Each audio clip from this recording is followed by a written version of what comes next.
Hello everyone. Today we are continuing with our chapter Human Eye and the Colorful World, and in this chapter till now we have learned about the prism. In prism we saw how light refracts while passing through it. Then we saw the formation of rainbow, means how means we saw how what happens to white light when it passes through prism.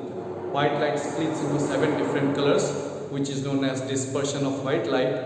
And we also saw that if we put two prisms together, one straight and another one upside down, then the white light passing through it, first of all it diffracts into a rainbow, and after that, while passing through the second prism, the 7 different colors again combine into white light. Today we will see formation of rainbow. So rainbow looks very beautiful. Most of the time we can see a rainbow just after rainfall, just after a rain shower, when there is sunlight, when the sun is shining very nicely, we can see a rainbow. So formation of a rainbow is because of the atmospheric refraction of light. So to form rainbow, there are two very important factors responsible. First of all, there should be a rain shower and followed by a sunlight. Means after the rain, there should be sunlight. Sun should be shining brightly. And second one, the observer, the sun or the source of light should be behind the observer. Then we can see the formation of rainbow very nice and clear. So today we'll learn how the rainbow forms. Rainbow forms because of the water droplets present in the atmosphere. So most of the time water droplets are present just after a rainfall, and we'll see how it affects. Normally, when the water droplet is in the air, it is in the shape of a sphere.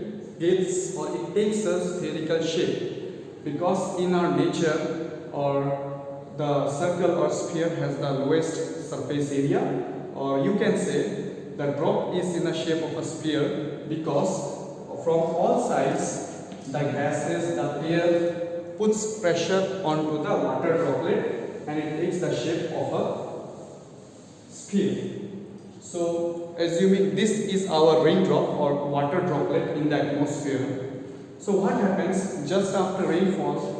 The water droplets are present in the atmosphere. So as they are present in the atmosphere, they act like small tiny mediums or medias which can refract the light. So sunlight comes, for example, this is sunlight which is falling into the or onto the water droplet. Sunlight falling onto the water droplet. And what happens, as the sunlight enters the water droplet, it experiences a change in medium and the light refracts. So the light refracts like this,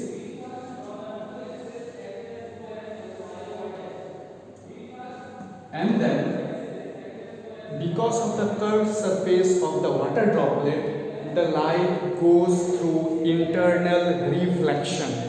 So as the light is refracting inside it, afterwards the light goes or suffers through internal reflection. This is our sunlight which is reflecting inside the water droplet, and finally the reflected rays of light come out as rainbow.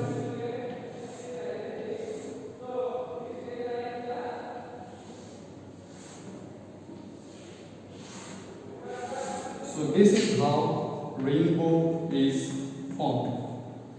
Light enters into a droplet, suffers refraction, then the light reflects inside the water droplet, which is termed as total internal reflection, or you can say internal reflection, and finally the reflected light which has dispersed comes out as the rainbow. And the person standing here, if any person is standing here, he or she can watch or see the rainbow. Secondly, if the person is standing to this side, you look carefully, the sunlight or the light from the sun is coming from this side, and the one observer is standing here, one observer is standing here, for example. So what will happen? This observer will be able to see the rainbow, but this person will not be able to visualize it or see it, because he will be directly, as this person is directly facing the sun, he will simply get the sunlight, not the reflected or refracted rainbow, the phenomenon of rainbow. So to see a rainbow, first of all, there should be sunlight just after rain shower, and secondly, the sun should be behind the observer. And this is how rainbow is formed. Thank you.